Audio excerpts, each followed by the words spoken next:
everyone. So today this is gonna be a really short video, and honestly, if you're like not over the age of 16, well, I mean, you can watch, but I wouldn't recommend doing what I'm going to teach you today.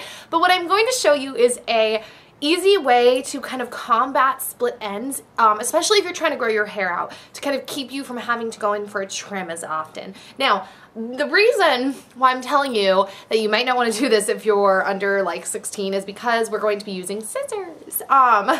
Okay, now this tip is basically something, I'm not just making this up, I've heard this, I heard this from a hairstylist, actually, Blake Lively. I was reading, I want to say it was Allure, and her hairstylist was saying that one of the ways that she has helped Blake keep really long hair, as Blake has wanted to grow it out and has had to cut and whatever, is she told her to, I just realized, guys, that whole intro was so scattered.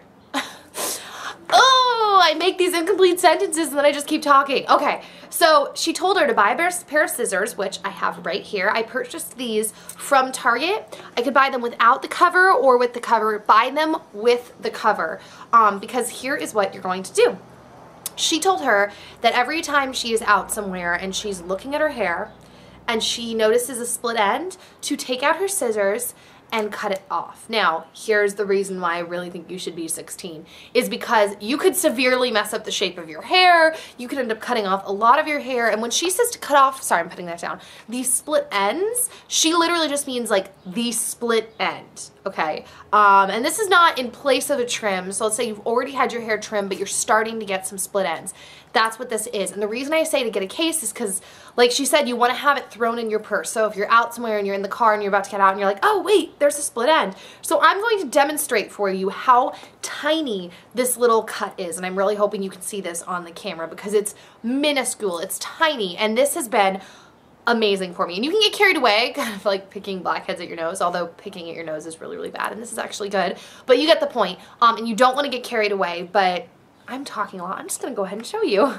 Okay, so this is kind of, this hair that I'm going to show you is kind of a bad example because it's a pretty big split end, but you'll get the point. Okay, so here is the piece of hair that I'm going to trim.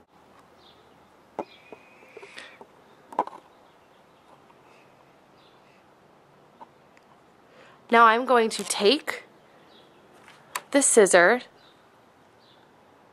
and I am just going to snip the end like that.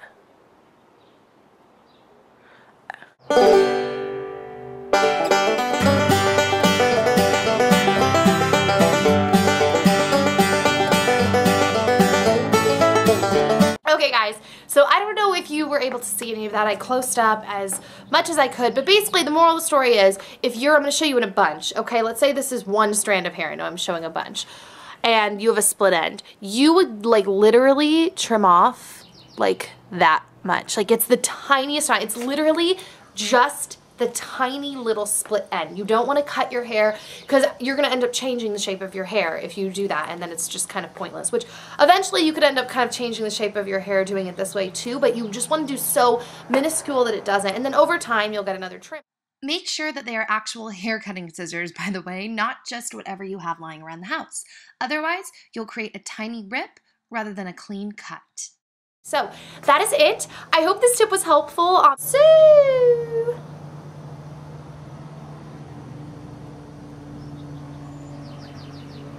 So yeah, that is about it, guys. I will see you soon. Have a great rest of the day. There is definitely another car. Guys, the hazards of filming outside.